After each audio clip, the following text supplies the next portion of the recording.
I mean, it is true. Yeah. But yeah, no, and that was one of the things is I generalized a little bit of that, rather than being more specific. But that's kind of another thing is like, as part of the mission, like with that standard is like how much we have the ability to kind of change it. And so, and because it's a network, we really don't. But the other thing is that we emphasize those core values, and like the GET trackers and the EIP policies. So we're still able to kind of have our own flair with it. So yeah. But okay, so that would be something that I can amend in future artifacts, as far as not being so general with the differentiation. But like, some of that is important as far as... You can use the word differentiation. I wasn't going after that. I was just using the example to show that sometimes we intentionally don't say words because we're cognizant of their broad meanings. If you say differentiation, and then you explain to me in detail how we use RTI to address our ELL needs, like, wonderful. Let's go with that. Okay. But that's what I was just saying is, when you summarize the mission statement as global, we want to make sure our kids are ready to be global citizens. That is a perfect example of something that has no meaning in the current context. Sure. Because it seemed like you fed it into EIP a little bit. Yeah. Then I also saw some things that were critical of the EIP. In there you wrote something like, there's one line you had, speaking Chinese is okay, and we can have translations on everything. I was like, what? No, we can't. Well, it is okay to speak Chinese, but... Well, like, one of the things is, and I think it's in this artifact right here for the behavior and implementation, was one of the things that I've noticed is that with some of the students that were kind of behind, is I try to, like, for instance, if they knew the answer but they struggled with the answer in English, go ahead and explain it in Chinese, right? Or trying to give them vocabulary words. The problem there is that then they're never held accountable to do the English.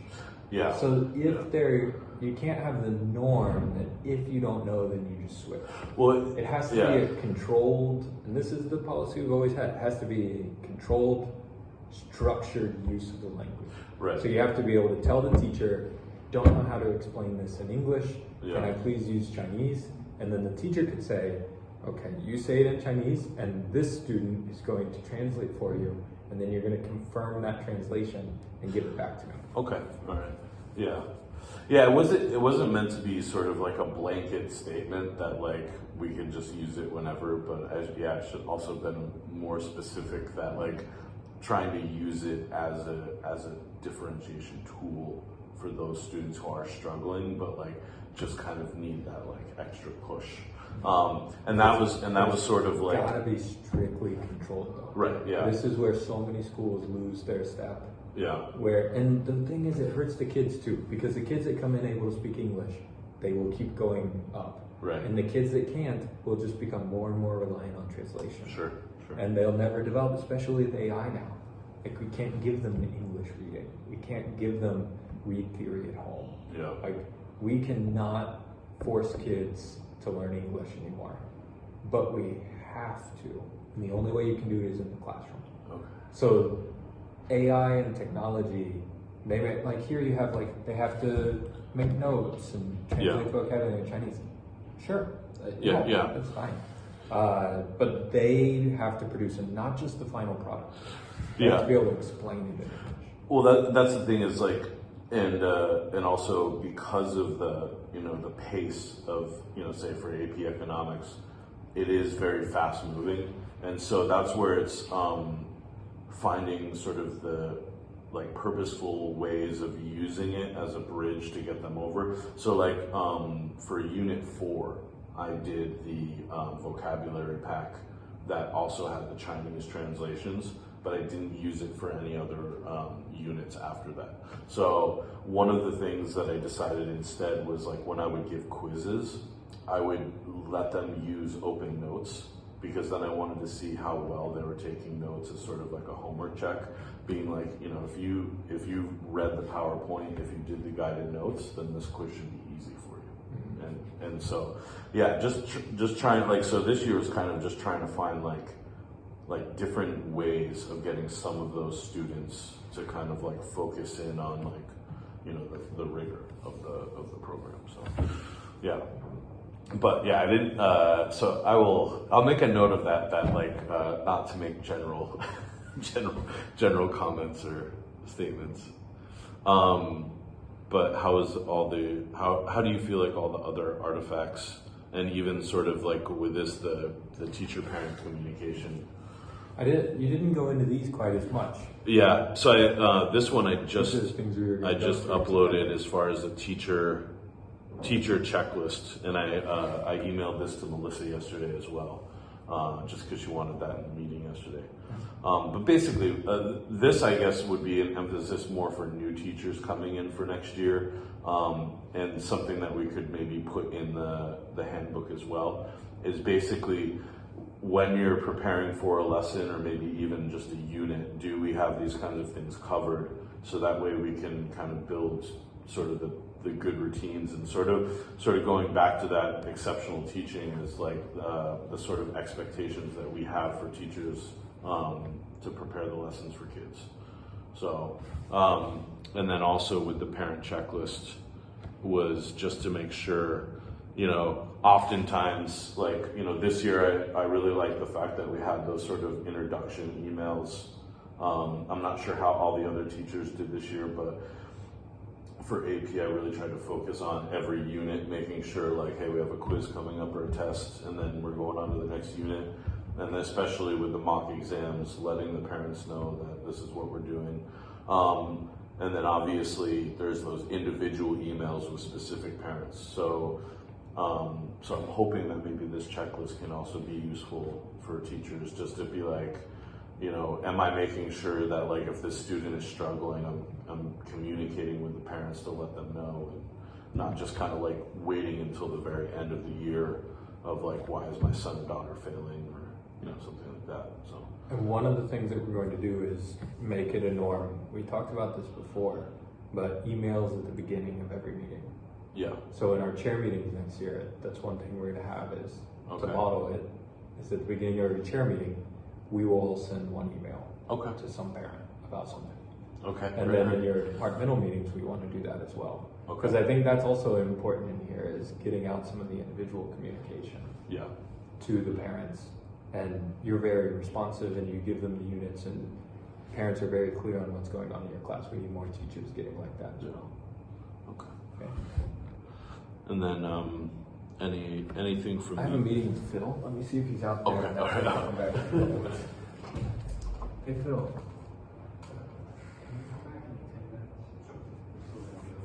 Thank you.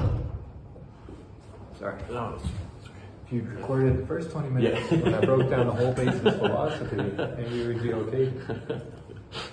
It's my fault. And then, so then these are the last two ones. Like, go to the teacher one real quick. I want to dive in on it a little bit. Okay. Share our thinking. Okay.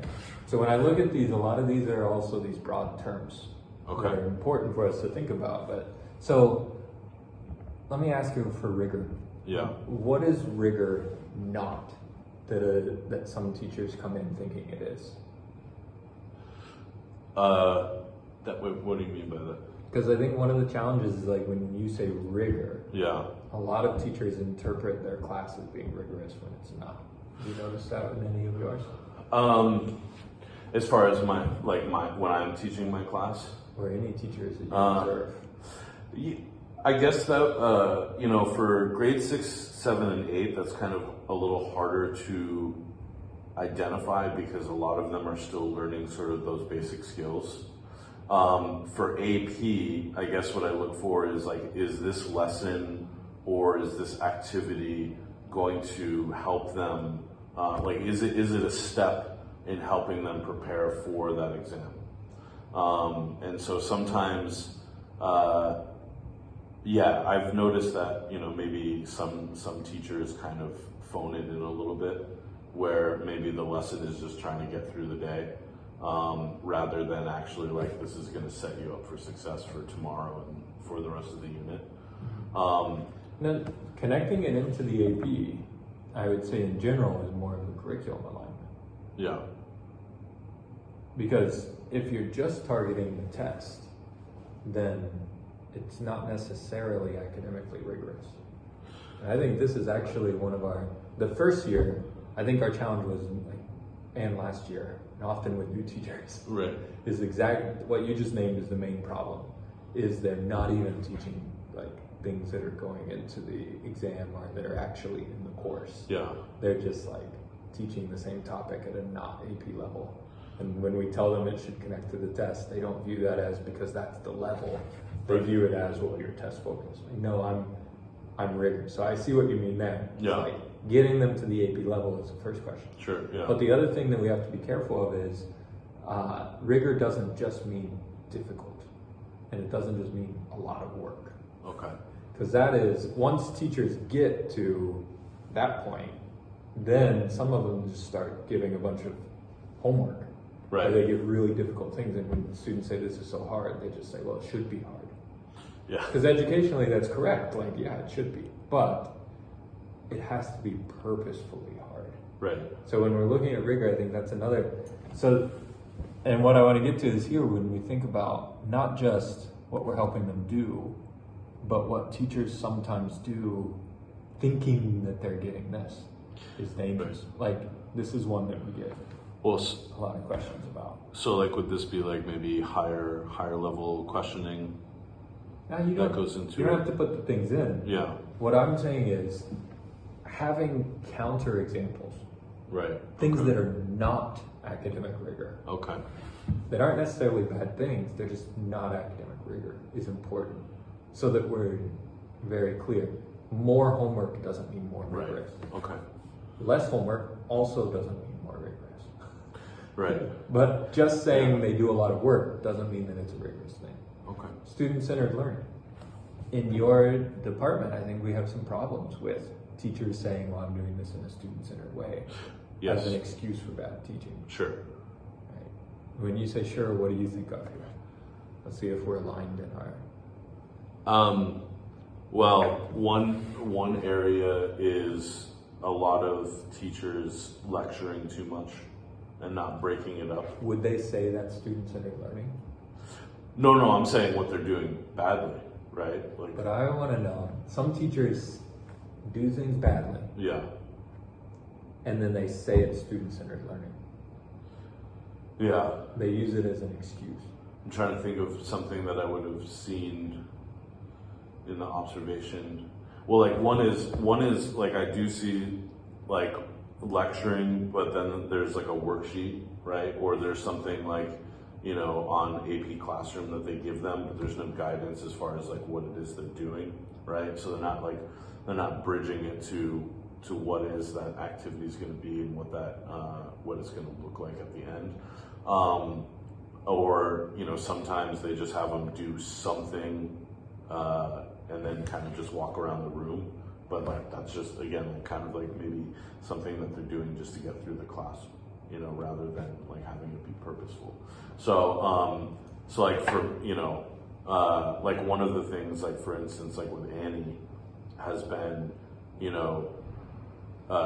number one, that main focus of getting students to take notes, do the work. So it's for her, that was step one this year, is getting the students to be engaged and writing things down. But of course that was for grade 6, right? So, but obviously when we're going through world history, APUSH and European history, those expectations are going to be a little different as far as what student-centered looks like.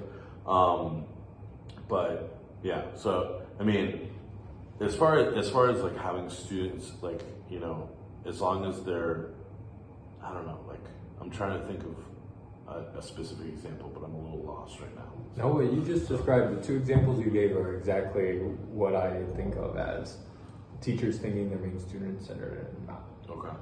Sometimes teachers think, if I'm not talking, and then this is student-centered learning. Right. And what that can look like is what you just said. The teacher just gives them work and then walks around. Yeah. And if they're walking around and giving meaningful feedback, that's great. But a lot of times they're not. And we have to make sure that they don't just use student-centered learning as, here's a packet, read this, find these words, and then walk around and make sure the kids are doing work. Right. Now, there are classes where that's a good way to do it. Like sometimes kids need to build independent skills. But that is not good teaching. Yeah. If that's like your primary way of doing it. Sure. Right? Because if that's how it is, then we really should just get rid of teachers and have AI create all these things and just give the kids reading. Yeah, right. So I just wanted to make sure, like, when we go through these things, okay, like rigor and student-centered learning, part of the thing to think about is what doesn't count as that. Right. Because this is something like CIOs that come through and they see right. a class every semester. Yeah, sure. They may see a class where the students are doing work and the teacher's circulating, and that's exactly what they want to see. Right. It's very student-centered. Yeah. So it's our job, and especially your job as the chair that sees them even more than I do, to see are they doing it effectively. Right. Student-centered learning by default is not necessarily a good way to teach. Understood. Yeah. Okay. Okay. And then anything else you want to discuss with just very briefly? No? Okay. Okay. And so then next week we will, it will be priority one of and so as I didn't record this part, changing that part to being rather than just focusing on recruitment and retention, having a planned checklist throughout the year of where it is, and hopefully it can be something adaptable to all chairs, where it's like we take first year teachers coming in and we can really mentor them and make sure that like they don't feel like they're barely above water throughout the year. So, and also you don't have to make that more important than these two things. I didn't mean to. Oh no! They're still super important. No, I mean, what I'm thinking is like as far as like what is achievable from now until next year, because obviously, like you said, like one is yes, we want to make sure that we recruit good teachers, and we want to make sure that we can retain them, but I do think that like it's kind of throwing darts blindfolded, because every teacher is going to leave or stay on a whole different list of variables that we can't control for. And so I think as far as making sure, one is, I think a good retention initiative anyway is just the mentorship. Like making sure that teachers feel like my chair, my HOD, my head, like they're looking after me, they're making sure that I feel successful in the classroom. I think, even though I'm changing those priorities, I think that fits really well anyway into a retention. So, yeah. All right. Okay. Thank you, Steve.